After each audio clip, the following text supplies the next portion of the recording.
Good morning, you beautiful freaking apes. Welcome back to Trades, where we do technical analysis on... I'm just playing. I can't do that. What is going on, everybody?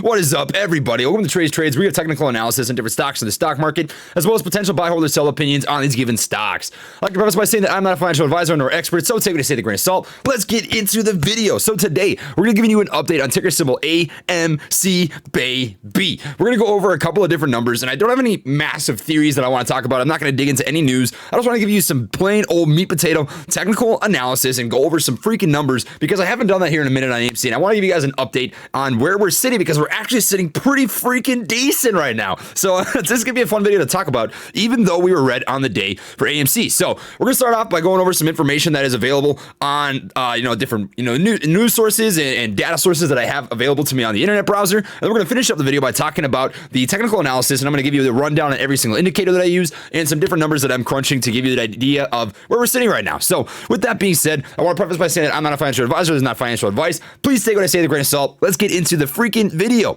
So let's start off here by coming over to Ortex. Now, I want to start off here on Ortex because they added a pretty cool update right here, and it is the live short interest data for the New York Stock Exchange on AMC. And this gives us an update intraday, which is something that AMC, I should say Ortex hasn't really done in the past, which we now have availability to. And I have been tweeting these out on a regular basis to give you guys an update on where we're sitting right now. And we're sitting pretty freaking decent. We have been shorted up the wazoo, especially over the last couple of days. You're seeing a massive uptick in different volume here. So we're going to start off here with the utilization. Now, what does this refer to? This doesn't give us an idea of how much shorting is actually going on, but rather how many shares are currently out on a loan. So utilization, if you have 93% utilization, which is where we're sitting right now, 9.4% up from 7 days ago, that would mean that there's 93% of the current available lendable shares out on loan right now. Only 7% of current lendable shares are available for lending. Now, that is some pretty freaking good news. That means that the availability for borrowing, which means the availability for shorting, is starting to go down. You can fact check this by coming over here to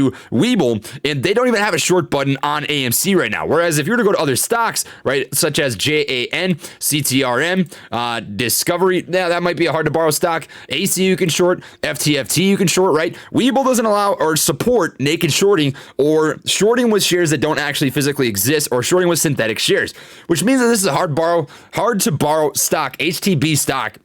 We're going in the right direction right now. Cost to borrow down a little bit, right? It's sitting at about 2.66%, but I imagine this number is going to start going up the more that utilization starts to go up and the more risky it is for a short to hold a position. The reason that cost to borrow is going down is because, hey, look at the price action, right? Over the last 2 days, we've been red. That would explain why we're going down. This is a very news catalyst-driven stock, and I pulled that from Tyler Wilson, which is a factual statement, right? I think Ralph Castaneda said that as well, but we're not going to dig into that too much.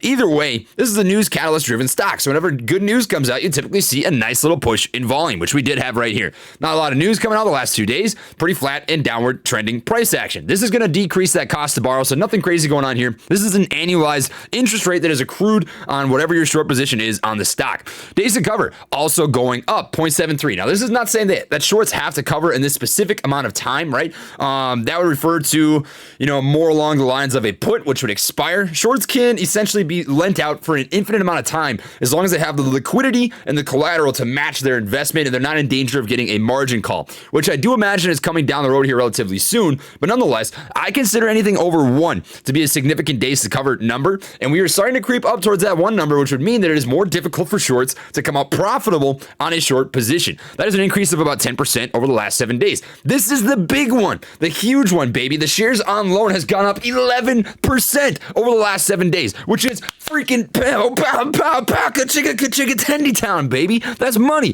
127 million shares currently on loan, and that does not mean that it is currently all of the short shares that are being, shorted. That is meaning that, hey, from a lender to a borrower, 127 million shares have been transacted and lent out to a borrower. Now, they can hold on to those shares, they can lend them to somebody else, or they can short them, right? That's entirely up to them. However, nonetheless, these shares on loan attribute to that utilization rate. It attributes to the availability for shorting, right? And likely most of these shares are currently being shorted. I'm going to fact check that by showing you some different data that we're going to touch on here later.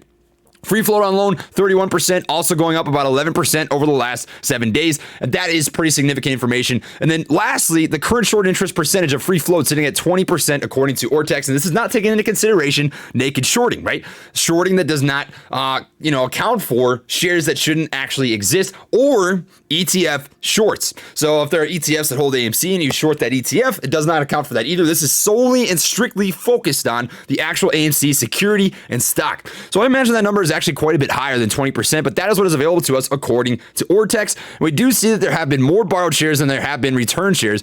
Quite a few returned today, about 5.42 million, but there is an overall increase of about 1.96 million, which is a good step in the right direction, showing that we are in fact stepping up that short game. This is being continuously attacked. So keep that in the back of your mind. Good thing to know for sure. And the exchange reported short interest, I imagine, is going to be a much, much higher number than what we have right here. That last available number of 49 million total, I think is going to be astronomically higher. And we should be getting very close to that next FINRA report, which I'm very excited to see the freaking numbers on, guys. So that is going to be some very interesting stuff. Now I want to come over here to this as well. Now, this is talking about the dark pool trades, the AMC sweep orders, and the block trades. And I think there's actually some pretty, interesting stuff here. So the dark pool trades, as we know, refers to trades that take place through brokerage firms such as Robinhood. I believe that Webull also uses these dark pool trades, and these aren't illegal in any sort of sense. What it is doing, though, and what's troublesome is that our shares that get filled through this dark pool goes through, LLCs such as Citadel, right? Essentially, you're giving your ammunition to a company that has vested interest in your stock, right? They want it to go down, and yet they manage the transactions of millions and millions of orders. So dark pool trades account for about 54% of the total volume today, which is right around that average volume of about 55%. So that's what you're looking at right here. And the AMC sweep orders, these are, as you can see right here, seek immediate execution are considered a more aggressive order type. So that order type, that typically indicates that there's a lot of timeliness. This may be some whales stepping in. This may be some people who have very significant, maybe insider information, maybe sentiment towards the stock. And we see that it's sitting at about 24% of AMC today. So pretty decent amount of AMC sweep orders. That's not an interesting number to me. The block trades, however, is pretty fascinating. Now, large block trades essentially are huge institutional trading. And today that accounted for 10% of the total volume, meaning that 10% of the volume on the day came from whales, baby. It came from the good toots. The toots that are trying to help us get to the freaking moon and bring us to where we need to go. We're landing on Mars, baby, with Elon Musk and a SpaceX freaking rocket. Let's go. And that is the usual average. So the 20-day average volume percentage has been 10% block trades, which is typically institutional trading. So that does fact check very well with what we're going to get into here next, which is the institutional ownership of the stock. Now, one last thing that I want to go over is the on-balance volume. And you may not be familiar with this, but this is an indicator that I actually have up on Webull right here. That is the bottom indicator right here. And this indicates to you the volume, minute by minute by minute that is currently, and I'm just going to pull this up here so we can read this off to you so I don't make any sort of mistakes. On balance volume. So what is this, right? On balance volume measures buying and selling pressure as a cumulative indicator, adding volume on up days and subtracting it on down days. And typically if it lags, right? So for instance, if the on balance volume for AMC is going down, yet the stock price is continuously trading sideways, that could indicate that you're going to see a decrease in price action down the road. On the flip side, if you see that the on balance volume goes up, but the price action doesn't coincide with that, that would indicate that down the road you can probably expect a pretty huge uptick in price action. It also indicates one more thing. It indicates that if the on-balance volume is staying very consistent and yet you're seeing huge fluctuations in price action, you may have more people that are holding than the price action indicates. You might have some crazy buy orders or crazy short orders that are pushing the stock price up and down while it looks like people are massively selling or massively buying. In this case, it'd be massively selling, that's what you're looking at right here, right? And what do you see? Through these freaking, ticks that you're seeing on AMC stays pretty freaking flat, even though we see this huge downtick right here, this huge uptick. You see that nice pump in the volume, but otherwise trading pretty flat, pretty sideways. We just haven't had a huge increase or decrease in the overall volume coming into the stock. It has been very flat, as you can see here by the overall volume that is trading on AMC as it sits right now. So That's the last piece that I want to talk about right there. We're going to come into the institutional investors, and the most recent institutional investors actually stepped in on April 6th. We had 3 step in. Now, this is not a significant amount of shares. I'm not even going to talk about Lowe. I'm not even going to talk about Carroll Financial Associates. Spotlight Asset Group Incorporated being the largest, purchaser here with 132,000 shares. So we have another 2 that has purchased into AMC. However, I think the most significant buyers are Blackrock and Vanguard. I would consider them 2 of the biggest LLCs, the biggest hedge funds in America, right? They run the show. These are very, very, very wealthy institutions, and for them to have pretty decent stakes in AMC is a vote of confidence for me and a good reminder to the general public, right? Come back to this number right here. 10% of the total volume on the day is typically block trades, which are usually institutional trading. That's a big piece of information, guys. Don't forget that. Don't freaking forget that. That's important, right? Now, I want to finish off with this, the daily short sale volume on the day. We do see that today the overall percentage was 46% short volume compared to the rest of the green volume. So we were actually pretty much even Steven on green and red volume here today. Very heavy short stock on the day, right? Even though we only had 28 million in total volume, according to Webull, this is only including the regular market hours, not extended hours, right? Even though it was a very flat day, that we still saw a huge amount of red volume pump into this. So the majority of, half of it, and we only went down about 1%. That tells you there was some pretty decent buying that took place to hold the stock price up. Right, so we know the game. We know the short interest is going up. We see that on Ortex. We get that validated. We see that over here. We see that we can see an uptrend, right? You can see that we went from 33% to 39, 34, all the way up to 45, 47, 46. It's trending upwards. It's starting to get heavily shorted once again, right? That tells you the whole freaking story, guys. You know what this is telling you. It tells you this is not a dead cat. It never was a dead cat. It'll never be a dead cat. As long as there's short interest and there are people that are trying to beat this stock down, it's still a live ball. I've said this the entire time. I'll stand by it. The out sign for me is going to be when the news and the media stop covering AMC and GameStop. Until that day, this is a live freaking ball. They trying to scare you out of your money. Them trying to spread this FUD, right? All this BS going on about the 500 million share dilution and CNBC covering this and all the news pieces coming out trying to piss pound people out of their cash. Don't buy that shit, man. I'm telling you. When that stuff happens, I just feel more convicted because when you've done your research, you know the numbers, you know what you hold as a company. You don't get scared away by that shit. That's what it is.